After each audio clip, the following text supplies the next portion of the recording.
Hello welcome everyone, welcome back to wonderful सा channel the SM academy. आज का जो लेक्चर होने वाला है, इस लेक्चर में हम लोग मोशन के बारे में डिस्कस करेंगे।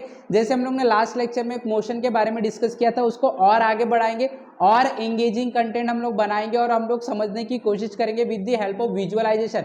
आज का जो लेक्चर होने वाला है, इसके अंदर हम लोग विजुअलाइजेशन कंसेप्ट यूज करेंगे and we will try to understand about motion. Okay, तो सब लोग को रेडी हो जाना है, पूरा वीडियो लास्ट तक आपको देखने का है। और यस, अगर आप चैनल पे नए तो फटाफट आपको सब्सक्राइब कर लेना है चैनल को और लेट अस बिगिन। ओके, तो देखो यहाँ पे we were talking about laws of motion, right. तो हम लोग मोशन के बारे में बात कर रहे थे। तो when we talk about laws of motion से ये लॉज ऑफ मोशन, राइट। तो जब भी हम लॉज ऑफ मोशन की बात करते हैं, इसके अंदर हम लोग मोशन जो होता है, मोशन का मतलब होता है एक जगह से दूसरे जगह जाना, right. Change in position, change in position. तो जब हम लोग एक जगह से दूसरे जगह जाते हैं तो उसके पीछे कुछ नियम छुपा हुआ है, नेचर ने कुछ नियम दिया है, उसी नियम को हम लोग लॉज बोलते हैं। तो therefore combining all this we get laws of motion, right. तो हम लोग इसको ना एक एक करके एंगेजिंग एनवायरनमेंट क्रिएट करके हम लोग समझने की कोशिश करते हैं actually what is motion, motion का मतलब क्या होता है, ये पहले हम लोग समझने की कोशिश करेंगे and then we will try to figure out कि इसके पीछे क्या क्या कंसेप्ट छुपा हुआ है, कौन कौन से टर्म्स हम लोग को समझने और क्या मैथमेटिक्स है। ओके, तो देखो यहाँ पे हम देख सकते हैं there is one ground, right. एक ग्राउंड है, ओके, ग्राउंड है या रोड है हम लोग बोल सकते हैं। यहाँ पे एक सिटी है, ठीक है। In this city let's say one car is there, right. अभी देखो ये कार जो है वो स्टेशनरी कार है। कैसी कार है? This car is stationary, right. It is standing at A road, right, on the road. ये स्टैंड है, रुका हुआ है, राइट। तो ये अभी चल नहीं रहा है, राइट। लेकिन अगर हम लोग ये यहाँ पे एक कंडीशन देंगे तो we can see this car is moving, right. So when we see the car is moving, ये एग्जाम्पल को हम लोग को ध्यान में रखना। ये देखो डेली लाइफ वाला एग्जाम्पल है, राइट। डेली हम लोग ये देखते रहते हैं कार चल रहा है, तो ये वाले एग्जाम्पल को हम लोगों को डेली लाइफ में देखने मिलता है। और एक एग्जाम्पल है, देखो डेली लाइफ में हम लोग देख सकते हैं, देखो ये हम बोल सकते हैं कि एनवायरमेंट है हमारा। In this environment we can see this bird is moving, right. तो ये बर्ड चल रहा है, ये भी हम लोग रोज के एनवायरमेंट में देखते हैं अपने डेली लाइफ में। यहाँ पे देखो ये ट्रेन है, right. So you know this, ये ट्रेन जो है अभी आप देख सकते हो इट इज एट हॉल्ट, रुका हुआ ट्रेन है, राइट। देख सकते हो आप, रुका हुआ ट्रेन है। तो ये भी हम लोगों ने अपने डेली लाइफ में देखा। तो ये सारे जो एग्जाम्पल मैं दिखा रहा हूँ ना, ये एग्जाम्पल से हम लोग पहले समझने की कोशिश करेंगे व्हाट इज मोशन, राइट। अब देखो यहाँ पे यहाँ पे आप देख सकते हो there is some water, river, right. Nature का सीन है। यहाँ पे we can see stones, we can see यहाँ पे भी स्टोन एंड वाटर, राइट। तो यू कैन सी स्टोन जो है वो अपने जगह पे रुका हुआ दिखाई दे रहा है, आपको जो वाटर है वो वाटर चलता हुआ दिखाई दे रहा है, राइट। तो stone is at halt, water is moving, right. अब देखो ये जो चारों एग्जाम्पल हमने देखा, ये एग्जाम्पल हम लोग अपने डेली लाइफ में हमेशा देखते रहते हैं, राइट। डेली लाइफ में हम लोग देखते हैं। पहला एग्जाम्पल हमने देखा a car is moving on the road, right. Second example देखा a bird is flying, bird एक ट्री पे बैठा हुआ था, वो फ्लाइंग कर रहा है, राइट। थर्ड एग्जाम्पल हम लोग ने देखा कि जो ट्रेन है वो ट्रेन कहीं पे हम बोल सकते हैं एक स्टेशन पे, या तो हम बोल सकते हैं कहीं एक ट्रैक पे रुका हुआ है, अगर उसको सिग्नल नहीं मिला तो ऑब्वियसली रुका होगा। और चौथा जो एग्जाम्पल हम लोग ने देखा, सो दिस इज द एग्जाम्पल, नदी है, नदी में पानी बह रहा है, कुछ पत्थर वहां पे पड़े हुए हैं जो कि रुके हुए। तो ये सारे एग्जाम्पल को हम लोग अब समझते हैं कि इसके अंदर कौन सा सिस्टम मोशन में था और कौन सा सिस्टम रेस्ट पे था। तो अगर मैं बात करूंगा, देखो जो हम लोग ने पहला वाला एग्जाम्पल देखा था, ये वाला एग्जाम्पल, ये वाले एग्जाम्पल में ये जो कार है, पहला वाला एग्जाम्पल, इट वॉज मूविंग। तो आप देख सकते हो कि इस एग्जाम्पल में ये कार का जो पोजीशन है, पहले कार यहाँ पे था और उस कार के, देखो वापस से देखते हैं हम लोग, कार इज राइट हियर, ठीक है, कार यहाँ पे है। अब ये जो कार है, ये कार से इस बिल्डिंग को देखो, क्या बिल्डिंग और कार के बीच का जो पोजीशन है क्या चेंज होता हुआ नजर आ रहा है? बिल्कुल नहीं। क्या कार और ये स्ट्रिप, व्हाइट वाले स्ट्रिप को देखो, चलो इसका एनवायरनमेंट, ये व्हाइट वाला जो स्ट्रिप रोड पे लगा हुआ, क्या ये दोनों के बीच में जो डिस्टेंस है, पोजीशन है, क्या चेंज होता हुआ नजर आ रहा है? बिल्कुल नहीं नजर आ रहा है। लेकिन जब हम यहाँ पे देखेंगे, अभी जस्ट ए सेकेंड, अब मैं क्या करूंगा, ये कार को मूव करवाऊंगा, तो कार मूव कर रही है, तो यू कैन सी कि कार का जो position with respect to this building, with respect to this white strip, वो चेंज हो गया, राइट। तो अगर कोई भी ऑब्जेक्ट का पोजीशन चेंज हो रहा है, तो हमने देखा कब चेंज हो रहा है, जब कार चल रही है, राइट। तो हम लोग मोशन को कैसे समझ रहे, तो हम लोगों को यहाँ पे समझ में आया कि कार मोशन में।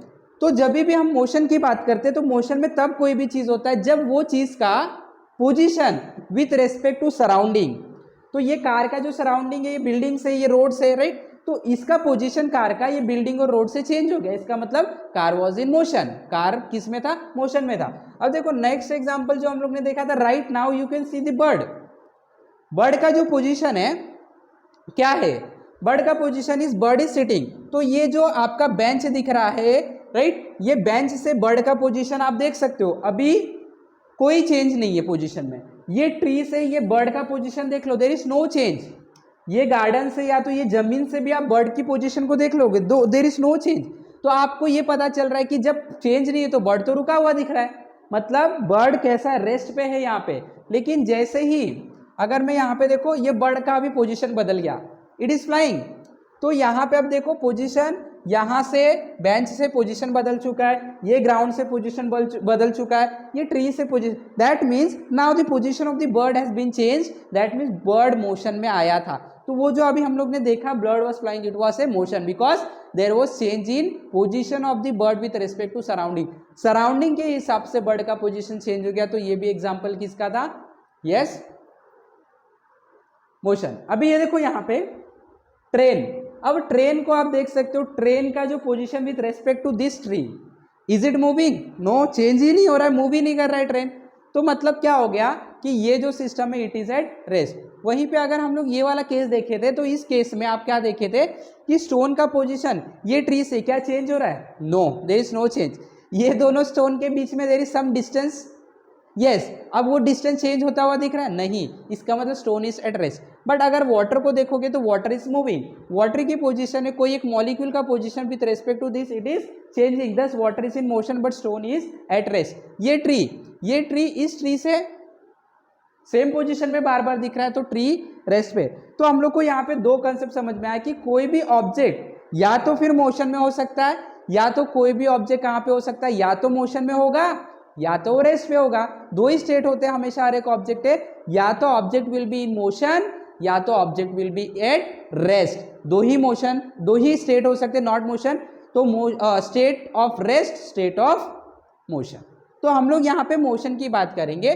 तो नाउ यू कैन सी क्या कंक्लूजन हम लोगों को डेली एग्जाम्पल देख के मिला, हम लोग को ये कंक्लूजन मिला कि motion is a relative term. Motion क्या है, एक रिलेटिव टर्म है, मतलब कोई भी ऑब्जेक्ट मोशन में है या नहीं, इसे बताने के लिए आपको पहले और एक चीज से कंपैरिजन करना पड़ेगा। एंड व्हाट इज दैट चीज जिससे हम कंपैरिजन करें, that is the surrounding, that is the environment. तो this motion is a relative term in which we are just comparing, हम लोग अपने पोजीशन को, ऑब्जेक्ट की पोजीशन को एनवायरनमेंट से कंपेयर करते हैं। If there is some change then it is said to be in motion, नहीं तो रेस्ट पे। तो देखो डेफिनेशन क्या बताया हमने बताया कि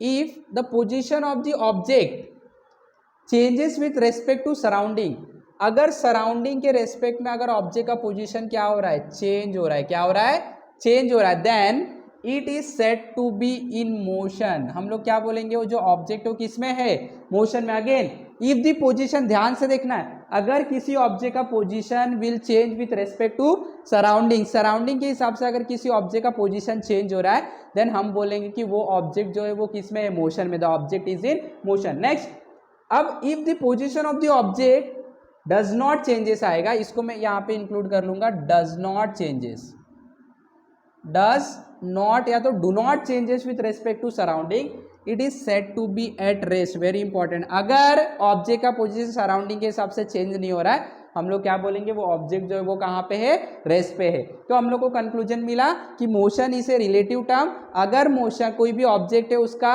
एनवायरनमेंट से पोजीशन बदल रहा है with respect to environment, it is in motion, नहीं तो it is at rest, right. So two type of state exist करता है, या तो स्टेट ऑफ मोशन हो सकता है कोई भी ऑब्जेक्ट का, या तो स्टेट ऑफ रेस्ट हो सकता है। तो ये सारी बातें आपको ध्यान में रखना है। ओके, चलो आगे बढ़ते हैं। Now let us consider one example. अब नेक्स्ट कंसेप्ट को समझेंगे हम लोग, डिस्टेंस एंड डिस्प्लेसमेंट की बात करेंगे। तो यहाँ पे एग्जांपल है, क्या एग्जांपल है देख लेते हैं। तो यहाँ पे देखो एक घर है, और ये जो घर है किसी का घर है, ओके, किसी का घर ही होगा, इसके अंदर कोई तो रहता होगा, राइट। ये भी एक घर है किसी का, तो ओके, और ये स्कूल दिखाई दे रहा है हमें, ठीक है, ये क्या है, स्कूल है। ओके, नाउ ये जो घर है इसके अंदर से कोई स्टूडेंट निकलता है, so this is a girl Sheetal, okay, let's say Sheetal. तो शीतल क्या करती है, पहले यहाँ पे संगीताज हाउस है, एक गर्ल है, संगीता उसका घर है ये। तो शीतल स्कूल कैसे जाती है? तो शीतल क्या करती है, पहले संगीता के घर जाती है और वहां से वो स्कूल जाती है। पहले शीतल क्या कर रही है, संगीता के घर जा रही है और फिर वहां से वो क्या कर रही है, स्कूल को जा रही है, राइट। तो यू कैन सी ये जो शीतल है पहले संगीता के घर पे जाती है, देन वो स्कूल चली जाती है। तो उसने क्या किया, पहले संगीता के घर पे जाने के लिए 500 मीटर की दूरी तय किया और फिर स्कूल जाने के लिए 1200 मीटर की दूरी तय की। ओके, ठीक है, समझ में आ गया। सो this is a boy, again he is ready for school, ये स्कूल के लिए रेडी है। तो ये जो लड़का ये क्या करता है, स्कूल डायरेक्ट चले जाता है। जस्ट सी, यू कैन सी, ये लड़का डायरेक्ट स्कूल जाता है, ठीक है। अब मुझे बताओ कि किसने ज़्यादा डिस्टेंस तय किया, किसने ज़्यादा दूरी तय किया। तो यू कैन ऑब्वियसली से कि ये जो शीतल है वो ज़्यादा दूरी तय की। पहले इसको 1200 मीटर चलना पड़ा था और फिर 500 मीटर भी चलना पड़ा था। तो 12 + 5 दैट इज 1700 मीटर उसको चलना पड़ा था। और वहीं प्रशांत या तो ये बॉय, इसको क्या करना पड़ा था, 1300 मीटर ही चलना पड़ा था। ये ऐसे गया था, राइट। तो शॉर्टकट डिस्टेंस कौन सा हो गया, शॉर्टकट डिस्टेंस तो ये बॉय का ही हो गया। यहाँ से डायरेक्ट वो पहुंच गया, 1300 मीटर ही चलना पड़ा और इसका तो जो डिस्टेंस है वो लॉन्ग हो गया, है ना। तो यहाँ से डिस्टेंस और डिस्प्लेसमेंट के बारे में हम लोग को क्या कंक्लूजन मिलता है। तो when we talk about distance and displacement, conclusion ये मिलता है, हमारे पास दो टर्म आ जाते हैं इस केस में। जब हम लोग किसी दूरी की बात करते हैं तो दो टर्म हमारे पास आ जाते हैं। जब हम मोशन की बात करते हैं तो उसके अंदर सबसे इंपॉर्टेंट चीज जो आपको सीखना होता है वो होता है डिस्टेंस एंड डिस्प्लेसमेंट। क्या होता है, डिस्टेंस एंड डिस्प्लेसमेंट। तो मैंने दो चीज यहाँ पे डिस्प्ले किया है, डिस्टेंस और डिस्प्लेसमेंट। क्या अंतर था दोनों में, the actual path travel by an object in motion while going from one point to another point is called distance। Actually सच में आप कितना चले हैं, सच में आप कितना चले हैं वो डिस्टेंस को, फिर से सच में आप कितना चले हो पूरे डिस्टेंस को जोड़ दो, वो चीज को हम लोग क्या बोलते हैं, एक्चुअल पाथ कवर्ड, जिसका नाम डिस्टेंस रखा गया। फिर से आप एक्चुअल में कितना चले, तो जो शीतल थी पहले 500 मीटर चली, फिर 1200, तो टोटल उसने कितना चला 1700 मीटर। इसको क्या बोलते हैं, डिस्टेंस बोलते हैं। Actual path travel, the actual path travel by an object in motion which is in motion while going from one point two another, एक पॉइंट से दूसरे पॉइंट पे जाने के लिए जितना डिस्टेंस एक्चुअल में ट्रैवल किया जाता है उसको डिस्टेंस बोलते हैं। तो डिस्प्लेसमेंट क्या होता है, the minimum distance between the starting and the final point. सबसे शॉर्टकट रास्ता जो होता है उन दोनों के बीच का जो डिस्टेंस, सबसे शॉर्टकट रास्ता, स्टार्ट जहां से कर रहे जहां खत्म करने वाले उस तक पहुंचने के लिए सबसे शॉर्टकट रास्ता जो होता है उसको हम लोग बोलते हैं डिस्प्लेसमेंट। या तो the distance between initial and final point, the straight distance, straight distance starting point और फाइनल पॉइंट के बीच में जो भी होता है उसको हम लोग डिस्प्लेसमेंट बोलते हैं। क्या बोलते हैं, डिस्प्लेसमेंट बोलते हैं। फिर से हम लोग एक्चुअल में कितना ट्रैवल कर रहे हैं उसको डिस्टेंस बोला जाता है। आप जहां पे थे कहां पहुंच गए वो दोनों के बीच में शॉर्टकट डिस्टेंस या तो स्ट्रेट लाइन बनाना, उसको हम लोग क्या बोलते हैं, डिस्प्लेसमेंट बोलते हैं। So there are two thing related to path, that is distance and displacement. तो कंफ्यूज नहीं होना, डिस्टेंस का मतलब होता है आप टोटल कितना चले हैं और डिस्प्लेसमेंट का मतलब होता है कि आप जहां पे थे और फाइनली आप जहां पे पहुंच गए, इनके बीच में शॉर्टकट दूरी क्या है, या तो इनके बीच में स्ट्रेट लाइन बना, वो स्ट्रेट लाइन का जो लेंथ होगा दैट इज डिस्प्लेसमेंट। तो यहाँ पे हमारे पास दो टर्म है, distance and displacement. So minimum distance between the starting and the final point is called as displacement, right. अब हम लोग क्या करने वाले, अब हम लोग समझने की कोशिश करेंगे कि एग्जाम्पल्स। तो देखो यहाँ पे हम लोग एक एग्जाम्पल लेते हैं, ठीक है। यहां पे एक ऑब्जेक्ट है, पॉइंट ए है मान लेते कुछ, दिस इज पॉइंट ए, ठीक है, और यहां पे कोई पॉइंट बी है, ठीक है। चलो अब हम क्या करते हैं, कुछ दूरी तय करते हैं, ठीक है। तो हम लोग यहाँ बी, ए से बी पे जाने के लिए ये रास्ते से ये रास्ता भी पकड़ सकते हैं, या तो हम लोग ये रास्ता भी पकड़ सकते हैं, राइट। मान लेते हैं ये जो रास्ता है ये है 300 मीटर और ये रास्ता जो है वो 200 मीटर है, ठीक है, और ये जो रास्ता है ये वाला है 350 मीटर, ठीक है। चलो अब मेरे को बताओ इसमें डिस्टेंस ट्रैवल क्या होगा। तो डिस्टेंस ट्रैवल्ड हमेशा क्या होगा, अगर ए से बी कोई जा रहा है ये वाले रास्ते से, तो इसका डिस्टेंस होगा, टोटल डिस्टेंस एक्चुअल पाथ कितना ट्रैवल किया 300 चला, उसके बाद कितना चला 200, इसका मतलब उसका टोटल डिस्टेंस है 500 मीटर। लेकिन ए और बी पॉइंट के बीच में अगर डिस्प्लेसमेंट किसी को करना है तो वो कितना होगा, तो डिस्प्लेसमेंट का मतलब क्या होता है, शॉर्टकट डिस्टेंस, या तो आप जहाँ पे थे और कहाँ पे पहुँच गए, आप ए पे थे और आप कहाँ पे पहुँच गए, बी पे, तो एक स्ट्रेट लाइन बनाने का उसका जो दूरी होगा उसको डिस्प्लेसमेंट बोलते हैं। तो क्या दूरी है, 350 मीटर। क्या दूरी है, 350 मीटर। तो ये जो 350 मीटर आया, ये 350 मीटर को हम लोग डिस्प्लेसमेंट बोलते हैं और इसको हम लोग क्या बोलते हैं, डिस्टेंस बोलते हैं। याद रखना दोनों एक ही क्वांटिटी है, दोनों का ऐसा यूनिट सेम होगा, मीटर ही होगा। ऐसा unit of distance and displacement, ऐसा unit of distance and displacement is same and that is metre, right, metre होता है, राइट। अब इन दोनों के डिफरेंस क्या है, डिफरेंस ये है कि डिस्टेंस में एक्चुअल पाथ को कम कंसिडर किया जाता है और डिस्प्लेसमेंट में इनिशियल और फाइनल पॉइंट के बीच में जो शॉर्टकट रास्ता होता है, स्ट्रेट लाइन होता है, उसके लेंथ को कंसिडर किया जाता है। And this is some of the concept related to distance and displacement. Okay, तो आई होप कि सब लोग को बहुत अच्छे से समझ में आ गया डिस्टेंस एंड डिस्प्लेसमेंट का कंसेप्ट। अच्छे से आपको रिवाइज करना है ये कंसेप्ट को, कुछ एग्जांपल खुद से सॉल्व करने की कोशिश करना है, आपको बहुत अच्छे से समझ में आ जाएगा। आपको समझ में आए फटाफट लाइक करना है, शेयर करना है, सब्सक्राइब भी करना है, दोस्तों से भी सब्सक्राइब करवाना है। इसी तरीके से हम लोग आगे के लेक्चर को भी एनिमेशन कंटेंट से समझने की कोशिश करेंगे। इससे हमारा जो लेक्चर है एंगेजिंग होगा, हमारा लेक्चर जो है विजुअल कंसेप्ट की तरफ जाएगा और विजुअल कंसेप्ट हमेशा हमारे दिमाग में काफ़ी दिन तक रह जाता है। इससे आपकी लर्निंग के अंदर एनहांसमेंट होगा। And have a wonderful learning, have a wonderful day, thank you very much.